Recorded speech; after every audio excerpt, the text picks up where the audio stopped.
కార్యక్రమంలో భాగంగా ఈ నెల 6న రాష్ట్ర ముఖ్యమంత్రి వర్యులు యనుమల రేవంత్ రెడ్డి గారు జిల్లా పర్యటనకు వస్తున్నారు. ఈ సందర్భంగా అధికారిక పర్యటనలో భాగంగా ఎలాంటి ఏర్పాట్లు చేస్తున్నారు? తర్వాత ఈ జిల్లా సంక్షేమ అభివృద్ధి కార్యక్రమాల పట్ల ఏ విధంగా నివేదించబోతున్నారు అనేది మనతో పాటు జిల్లా కలెక్టర్ గారు ఇలా త్రిపాఠి గారు ఉన్నారు. మేడం చెప్పండి. ఏదైతే రేవంత్ రెడ్డి గారి పర్యటన పట్ల ఎలాంటి ఏర్పాట్లు చేస్తున్నారు? సాయి గారు మనకి ఎల్లుండి ఫ్రైడే నాడు మధ్యాహ్నం 2:30 గంటకి గౌరవ ముఖ్యమంత్రి గారు మన లోకల్ కేశాపూర్లోనే దిచ్చిపల్లి మండల్లో అక్కడ ల్యాండ్ అవుతారు. అక్కడ స్థానిక ఎమ్మెల్యే గారు భూపతి రెడ్డి గారు, అదేవిధంగా ప్రముఖ సలహాదార్ సుదర్శన్ రెడ్డి గారు, వారితో పాటు ఇన్ఛార్జ్ మంత్రి వర్యులు.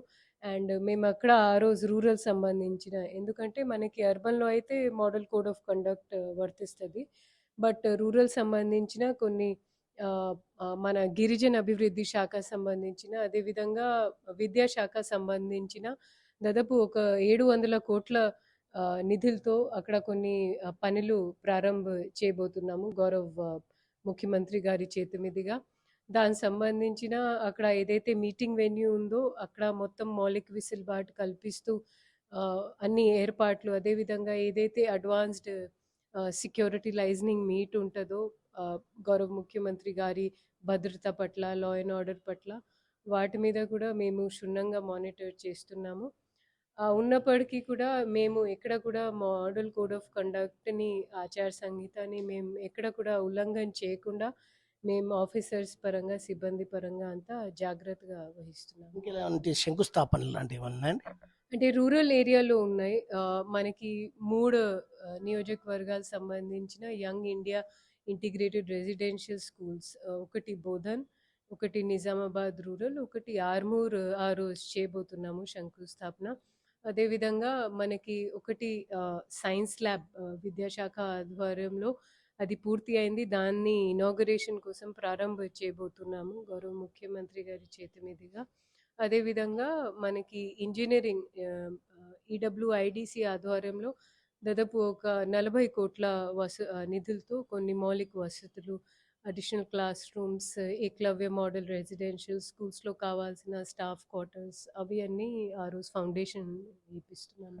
ఇంకోటి మేడం, ఈ ఎన్నికల నేపథ్యం అయితే నిజామాబాద్ నగర కార్పొరేషన్తో పాటు 3 మున్సిపాలిటీలు, అదేవిధంగా కామారెడ్డి జిల్లాలోని 5 ఏదైతే ఆ మున్సిపాలిటీ బాన్స్వాడ మున్సిపాలిటీకి సంబంధించి ఈ ఎన్నికలు సజావుగా సాగేందుకు ఎలాంటి ఏర్పాట్లు చేస్తున్నారు? ఏ విధంగా మీరు అధికారులకు దిశానిర్దేశం చేస్తున్నారు? అదేవిధంగా ప్రింట్ అయిన తర్వాత ఎస్కాట్ ద్వారా ఎక్కడెక్కడ దాన్ని భద్రపరిచయం చేయాలి, తర్వాత రేపు డిస్పాచ్ గురించి ఈరోజు అందరు కమిషనర్స్తో 2 జిల్లాలకు సంబంధించిన ఏసీఎల్బీస్తో, సబ్ కలెక్టర్స్తో ఈరోజు టెలికాన్ఫరెన్స్ కూడా నిర్వహించాము. ప్లస్ మీ ఛానల్ ద్వారా కూడా మేము ప్రింటర్స్కి హెచ్చరిస్తున్నది ఏంటంటే, ఏదైతే మా మున్సిపాలిటీ తరఫున మేము మీకు సాఫ్ట్ కాపీ ఇస్తాము, బ్యాలెట్ పేపర్ది కానివ్వండి, పోస్టల్ బ్యాలెట్ది కానివ్వండి, దాన్ని ప్రింటింగ్ అయిన తర్వాత వాళ్ళు తప్పకుండా వారి సిస్టమ్ నుంచి తొలగించాల్సిందే. అది చట్టంలో ఉంది. ఎవరు కూడా దాన్ని మళ్ళీ వాడే అవకాశమే లేదు. ఈ విషయం మాత్రం మా దృష్టికి వస్తే తప్పకుండా వారి మీద చట్టం పరంగా కఠినమైన క్రిమినల్ యాక్షన్ ఉంటుంది. బట్ అంటే మాకు నమ్మకం ఉంది, మా మా జిల్లాలో ఉన్న, కామారెడ్డి జిల్లాలో ఉన్న ప్రింటర్స్ యజమానులు వాళ్ళు ఇలాంటివి దారి తప్పి పని చేయరు. ఉన్నప్పటికీ కూడా మేము మున్సిపల్ కమిషనర్స్కి మేము సూచించింది ఏంటంటే, వాళ్ళు తప్పకుండా ఏదైతే పోస్టల్ బ్యాలెట్ కానివ్వండి, బ్యాలెట్ పేపర్స్ కానివ్వండి, ఏదైతే ప్రింట్ చేస్తారో ఆ సాఫ్ట్ కాపీ తప్పకుండా వాళ్ళు తీపించాలి. ఈ సమస్యాత్మక ప్రాంతాలలో ఏ విధంగా అంటే పోలీసు బందోబస్తు కానీ, తర్వాత మన సిబ్బందికి ఇలాంటి సూచనలు ఇస్తున్నారు? అంటే మన స్పెషలీ కార్పొరేషన్ విషయంలో ఏదైతే 60 డివిజన్స్ ఉన్నాయో, మనకి ఎక్కువ జనాభా మోర్ దెన్ 500 ఓటర్స్ ఉన్న జాగాలో సామాన్యంగా మనం ఒక పిఓ, ఓపీఓ, ఏపీఓ, ఓపీఓ ఇస్తాము. బట్ ఆల్మోస్ట్ అన్ని పోలింగ్ కేంద్రాల్లో మేము అడిషనల్ ఓపీఓ, ఆల్మోస్ట్ 500 పోలింగ్ కేంద్రాలకు సంబంధించిన ఒక అదనంగా ఓపీఓస్ కూడా ఇచ్చాము. సో దట్ వరుసగా ఒకటే సమయంలో ఎక్కువ సందడి కాకుండా వెంటనే వాళ్ళు ఓటేసే ఆస్కారం ఉంటుంది. అదేవిధంగా 100% వెబ్ కాస్టింగ్ చేస్తున్నాము.